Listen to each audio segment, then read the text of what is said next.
100 барања за проценка на штети предизвикани од земјотресот во Битола и битолските села поднесоа битолчани за само еден ден до општина Битола. Пријавувањето започна вчера, а граѓаните ќе имаат можност да ги пријават штетите во следните 2 недели до 26 јануари.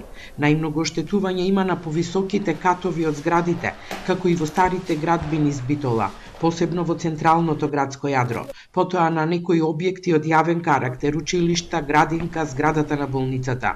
Исто така штети има и во пограничните села кои се блиску до епицентарот на земјотресите што деновиве го тресат Битолскиот регион. Денеска после пладне владина делегација ќе има средба со градоначалникот на општина Битола Тони Поњановски, на која ќе се разговара за настанатите штети од земјотресот. Надлежните информираат дека сите витални установи во градот функционираат непречено, водата за пиење е безбедна, а нема оштетување ниту браната на акумулацијата Стрежево, од каде Битола се снабдува со вода.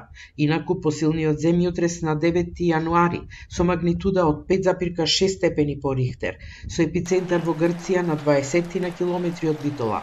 Тлото не престанува да се тресе. Вчера околу 15 часот беше регистриран уште еден посилен потрес од 4,5 степени, а потоа, во текот на ноќта и утрово, следеа уште 15 со помал интензитет.